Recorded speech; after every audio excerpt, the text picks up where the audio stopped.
Poutine ne laisse aucun répit aux habitants de Kharkiv. Les troupes russes ne sont qu'à 30 km de la ville et annonce ce matin la prise de 4 localités supplémentaires. Les évacuations, vous le voyez, de civils se poursuivent. Le commandant en chef des forces armées ukrainiennes reconnaît que la situation militaire s'est considérablement détériorée. C'est ce que dit le général Alexander Syrski sur Telegram. La situation sur le front reste tendue et la situation s'est considérablement détériorée dans l'oblast de Kharkiv. Mais le président ukrainien Volodymyr Zelensky veut se montrer combatif. Des opérations défensives sont en cours dans la région de Kharkiv, près des villages de Strileka, Krasne, Morokovets, Olinikov, Loukiansky, Atisht, Pletenivka. Ce sont des villages frontaliers. Depuis 2 jours, nos troupes mènent là-bas des actions de contre-attaque défendant le territoire ukrainien. Je veux aussi remercier chaque guerrier de nos différentes unités de combat défendant la région de Kharkiv. L'envahisseur doit sentir que ce ne sera pas facile pour eux partout en Ukraine. Nous renforçons nos positions, notamment dans la région de Kharkiv, en y ajoutant des forces armées. L'artillerie fonctionne exactement comme elle le devrait. Face au bombardement russe en urgence, plus de 4000 personnes ont déjà été évacuées. Le récit de Florence Juvigny. Un nouveau quartier bombardé. Tous aux abris, vite! Les pompiers semblent dépassés par ces frappes toujours plus intenses. Les Russes se rapprochent et ne sont plus qu'à quelques kilomètres de ce village. Les habitants fuient en catastrophe. La suite, ils l'ignorent. J'espère obtenir de l'aide. Je n'ai plus de batterie. Je ne peux pas appeler ma famille. Personne ne sait que je suis ici. Aujourd'hui, ils nous ont dit que les Russes étaient presque dans notre village. Signe de la nervosité ukrainienne, au nord de Kharkiv, notre équipe découvre ces tranchées en train d'être creusées. Plusieurs villages sont tombés aux mains des Russes, à une trentaine de kilomètres de Kharkiv. Cette offensive intervient au pire moment pour l'Ukraine, en manque de combattants et de munitions. Les Russes en profitent. En même temps, ça terrorise aussi la population. Une partie a déjà été évacuée, donc c'est dans l'intérêt des Russes. Ces derniers mois, les Russes multiplient ces images triomphantes sur les réseaux sociaux, comme ici dans le Donbass, pour revendiquer chaque avancée. Renaud, c'est la plus grande offensive que Poutine ait menée depuis 2022. Oui, c'est-à-dire que ce n'est pas le premier succès qu'il a eu. Après une série de revers, qui était donc l'année des revers pour lui, ça a été surtout 2022, l'automne 2022, où ils se sont retirés de Kherson. Mais à partir de 2023, l'armée russe est ressaisie. La stratégie d'avoir fixé l'armée ukrainienne à Marmout et, dans le même temps, d'avoir construit la ligne Surovikine, une ligne de protection très forte, s'est révélée payante parce que en 2023, à l'été 2023, les Ukrainiens se sont cassés les dents et ont perdu des dizaines de milliers d'hommes dans les offensives ratées sur 3 points du front pour reprendre le territoire qui avait été perdu en 2022 face aux Russes. Et donc là, effectivement, il y a eu une première petite victoire russe. Ce ne sont pas des victoires, c'est pas Stalingrad, si vous voulez, c'est pas des victoires extraordinaires.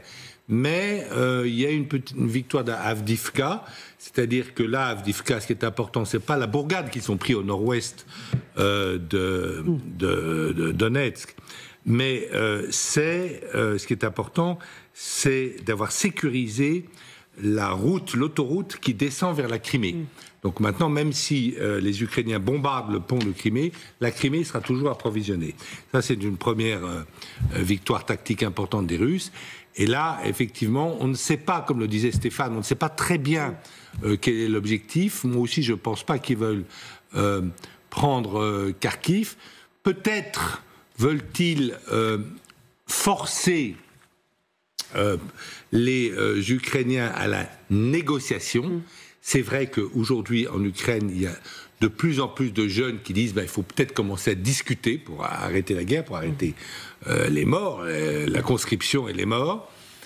Et d'ailleurs, ça pourrait aussi expliquer les attaques russes contre Belgorod ou contre les installations d'hydrocarbures pour dire messieurs les Russes, vous avez aussi intérêt peut-être à faire la paix parce que ça commence à vous coûter cher tout ça. Ce sont des hypothèses, des élucubrations. Mais, mais c'est très intéressant. On va poursuivre ce débat sur les raisons pour lesquelles Poutine a lancé cette offensive sur Kharkiv. Mais on va d'abord partir rejoindre nos envoyés spéciaux sur le terrain, Charline Hurel avec Charlotte Lefettet, qui sont en direct à Kharkiv. Bonjour Charline. Quelle est la situation sur place à l'heure où nous parlons ? Elle est extrêmement compliquée, Marie-Aline, cette situation. Alors, il y a plusieurs points d'attention sur la région nord de Kharkiv. On va déjà vous parler de là où on a pu s'approcher, on va dire, parce que les combats sont tellement intenses qu'il faut, à un moment donné, s'arrêter. C'est à 20 km de Kharkiv, à peu près, un petit peu moins même. Il y a des véhicules militaires tout le long des routes, de l'acheminement de matériel et surtout, on voit ces troupes qui vont vers le front, qui sont casquées. Écoutez, on n'avait pas vu ces images depuis un moment déjà, parce que sur les autres fronts, tout est déjà organisé. Là, on voit bien qu'il y a un manque d'organisation, que tout le monde est dans l'urgence. Ensuite, on entend les bruits de l'artillerie. On entend aussi, surtout, les bombes qui sont larguées par l'aviation russe, qui vont toucher en particulier une localité. Et puis, ces habitants, il y a ceux qui veulent partir, et puis il y a ceux qui disent, pour le moment, on évalue la situation heure par heure, mais il y a un moment donné où il faudra partir. Et puis il y a un autre point d'attention, c'est celui de Volchansk. Alors c'est beaucoup plus à l'est de Kharkiv. Là, la situation est encore plus compliquée. Ce que l'on sait, c'est que des troupes russes ont d'abord pénétré dans le nord de cette ville clé. Ensuite, ils ont été repoussés. Et cette dernière information que nous a donnée une brigade qui est sur place, ils nous disent les Russes sont en train d'encercler la ville. C'est un point stratégique parce qu'ensuite, ils peuvent descendre vers un axe principal qui mène à la ville de Kharkiv. Ici même à Kharkiv, où on se trouve, il n'y a pas encore d'inquiétude, pas de menace sur cette ville, mais évidemment, tout le monde suit la situation heure par heure. Et on la suit heure par heure grâce à vous. Merci beaucoup Charline Hurel avec Charlotte Lefettet pour ces précieuses remontées de terrain qui nous permettent de comprendre ce qui se passe depuis Paris. Elisabeth, quel est le but de Vladimir Poutine à Kharkiv ? Alors Kharkiv, on a beaucoup parlé du fait que techniquement, avec les hommes qu'il y a dans les environs, qui sont à peu près, je crois que si je compte bien, à peu près 120 000. Ils pourraient pas prendre. C'est quand même, il faut préciser, la deuxième plus grande ville du pays.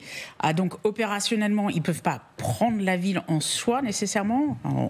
On a des références historiques, notamment de Berlin. Je crois qu'ils étaient 500 000 et ça leur a pris 3 mois. Donc ils vont pas prendre Kharkiv demain, mais on peut imaginer. Moi, j'y crois pas aux négociations pour l'instant, parce que je pense que les Russes se sentent un peu poussés des ailes et les Ukrainiens sont pas à ce point-là. Mais par exemple, et on le voit, par exemple, faire fuir une bonne partie de la population, pour repousser la population pour après détruire la ville qui sera une ville fantôme à ce moment-là, même si ça peut prendre du temps, ou éventuellement, en tout cas, prendre une partie autour, ce qu'on voit, les petits villages qui prennent dans les environs pour encercler peut-être la ville à terme et trouver un autre moyen de prendre la ville sans forcément avoir 500 000 hommes à leur disposition. Eh bien justement, c'est justement l'hypothèse que nos confrères du quotidien allemand Bild émettent aujourd'hui. Ils disent que Poutine veut vider Kharkiv de ses habitants, non pas par une offensive terrestre, mais par des bombardements massifs sur la deuxième ville du pays, mais sur tout l'oblast de Kharkiv, pour pouvoir conquérir le territoire. Natalia, ça peut être une stratégie ? Le problème, c'est que maintenant, les journaux, quand vous le lisez le matin, ils écrivent un truc et puis le soir, ils écrivent juste l'inverse. Bien sûr que c'est une des méthodes des Russes que de raser les villes. Je ne pense pas que ça va se passer comme ça à Kharkiv, parce que il encercle cette ville. Je pense qu'il aura besoin peut-être même d'une partie de population, parce que j'ai comme l'impression qu'il veut faire de cette zone, avec la capitale dans le Kharkiv, la troisième république indépendantes comme Lugansk et Donetsk. Une espèce de RDA ukrainienne. En revanche, de plus en plus, en regardant cette stratégie, parce qu'à mon avis, il cherche à couper cette partie et commencer la négociation comme ça, il ne va pas le faire à coup de bombardement de Kharkiv. Il va, je pense, faire le blackout sur toute l'Ukraine, parce qu'aujourd'hui, il bombarde surtout les générateurs de l'énergie. Oui. Et donc, s'il fait le blackout, là, l'Ukraine va être vraiment privée de possibilité de faire les transferts via les chemins de fer, et puis la population va être simplement fatiguée. Eh oui, elle n'aura même pas à quitter les villes, elle va être fatiguée. Et une partie de population peut-être est pro-russe, ça je ne sais rien. Cette situation me rappelle de plus en plus la situation de la guerre de Vietnam, qui était longue et qui a terminé par la mort d'un certain Diem. Et je pense que ça peut se terminer comme ça, avec finalement les Américains qui vont lâcher, et que ça va devenir 2 pays.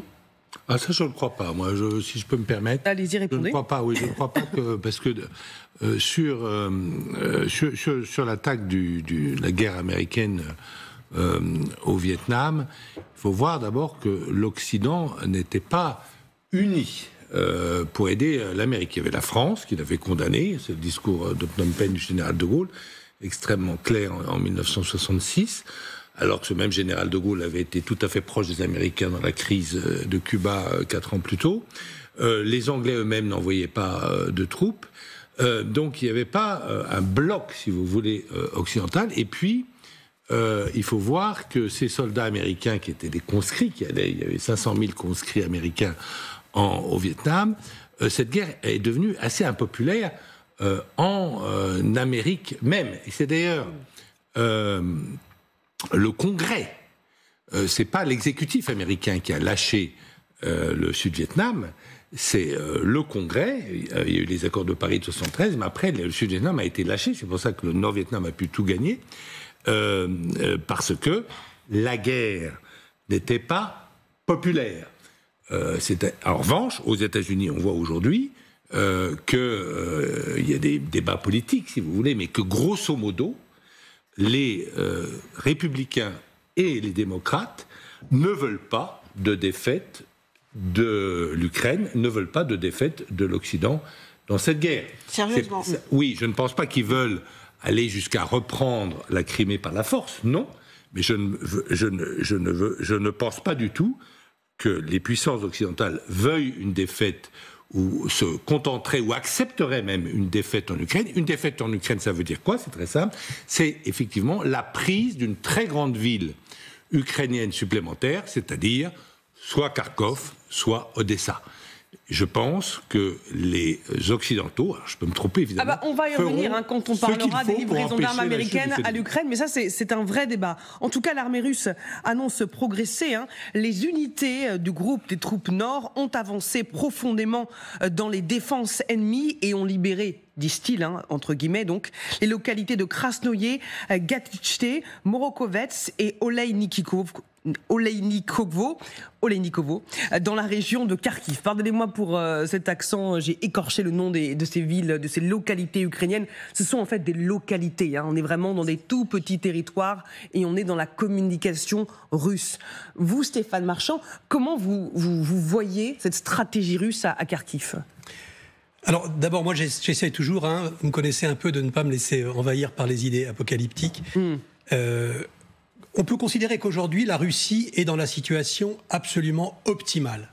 Le fait que pendant 6 mois, le Congrès américain, sous l'instigation des républicains, ait refusé de livrer des armes à l'Ukraine, a mis l'Ukraine dans une position de faiblesse incroyable par rapport à ce qu'elle avait au début de la guerre.